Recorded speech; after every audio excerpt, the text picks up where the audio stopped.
the sun dipped below the horizon, painting the sky in hues of orange and purple.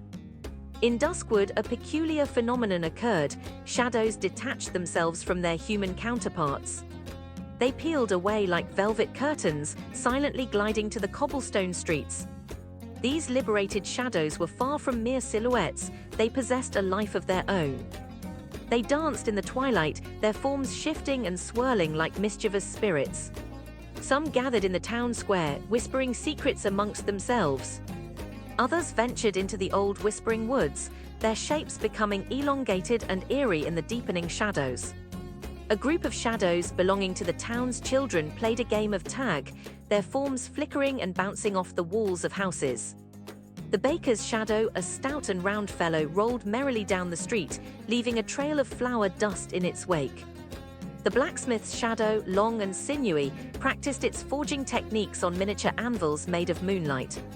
One particularly adventurous shadow, belonging to the town's mayor, tried to sneak into the town hall, hoping to read the secret town documents.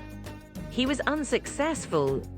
The librarian's shadow, incredibly studious, spent its evenings organizing the town's lost memories, carefully arranging them on shelves made of moonlight and dewdrops.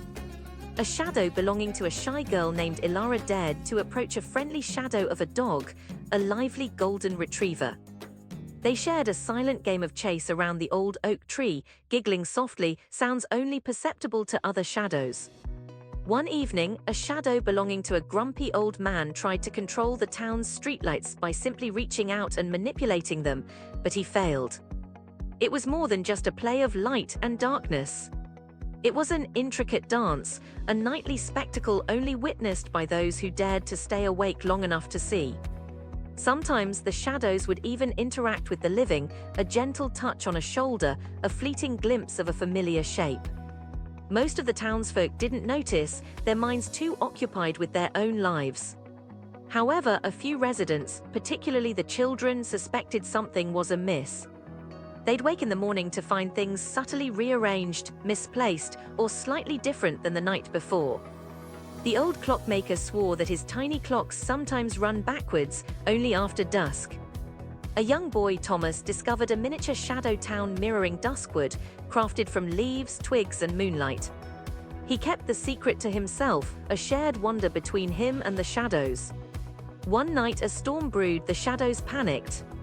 They huddled together, shielding each other from the rains. Their forms shivered and flickered, growing faint. The storm passed, revealing a town once again bathed in moonlight. Ilara's shadow, tired from the night's adventures, reattached itself to her as the sun started to rise, disappearing into her form as the day began. The shadows, exhausted yet content, returned to their owners before dawn, merging seamlessly into the rising sun's embrace, leaving only a faint trace of their nocturnal adventures. The townspeople awoke to a fresh morning, none the wiser to the hidden drama that unfolded only in the dark. The cycle would continue night after night, the shadows of Duskwood weaving their own tale, separate and yet intrinsically linked to the living world. Their nightly stories remain a comforting secret, shared only by the stars and the wind. The next day was sunny,